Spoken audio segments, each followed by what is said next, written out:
Olá a todos, eu me chamo Pedro. Vim no vídeo de hoje comentar um pouco para vocês de como eu fiz a tarefa de movimento do servomotor, certo? Tarefa que basicamente tínhamos que mover o servomotor aqui em algumas posições, alguns ângulos, né? De inicialmente em 180, 90 e 0 graus, e depois ele entrava em uma rotina de movimento contínuo e posteriormente aplicar essa lógica para o LED, ok? Só que antes da gente fazer essa tarefa, a gente precisa saber algumas coisinhas. Eu separei essas fórmulas de PWM aqui que me ajudaram a realizar essa tarefa, né.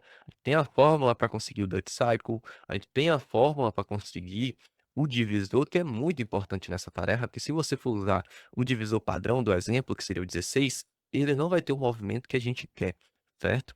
E também a fórmula da frequência do sinal, né, que é o FPWM, mas a gente já tinha noção que era o ele passou para a gente sabe que é 125 MHz, o nosso RP2040, a gente tem a frequência de 50 e 20 milissegundos de período, né, que seriam uns 20.000 lá, que eu vou mostrar para vocês, e também o duty cycle que a gente tem que fornecer para o movimento. No arquivo principal, eu deixei apenas as chamadas das funções, beleza, e é aqui que a magia acontece.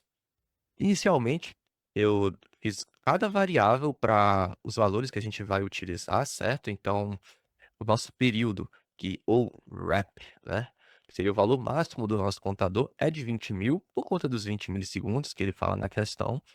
E o divisor, que eu apliquei a fórmula, eu cheguei em 125, e aí os movimentos, os ângulos ficaram 100%, beleza? Aqui eu separei, né, as posições que ele passou para a gente. Ah, E as nossas funções? Olha, gente, eu passei com um parâmetro em cada uma dessas funções, porque aí na hora de chamar o LED, é só alterar o pino na chamada da função, beleza? Então vamos lá. A gente tem a função de setup, padrãozinha do PWM, certo? E aqui que acontece o movimento inicial, né? Eu faço a PWM set de PIO level para o nosso duty cycle, né? Dead cycle seria o tempo do período que ele está em estado alto, no caso 180 graus, que seria o 2.400, certo? Depois de 5 segundos, ele vai para o de 90, depois dos 5 segundos, ele vai para o de 0, beleza?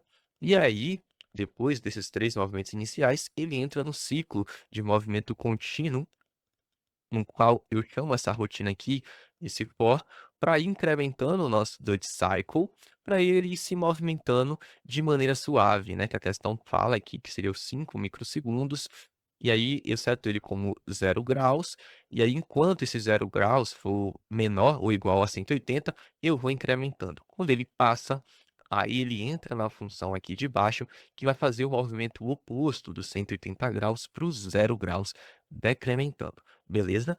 E essa aqui é a minha função de experimento LED que a questão pede. É basicamente a mesma coisa que a gente fez aqui, né? Só que eu com uma chamada e alterando o pino, eu faço isso para o LED.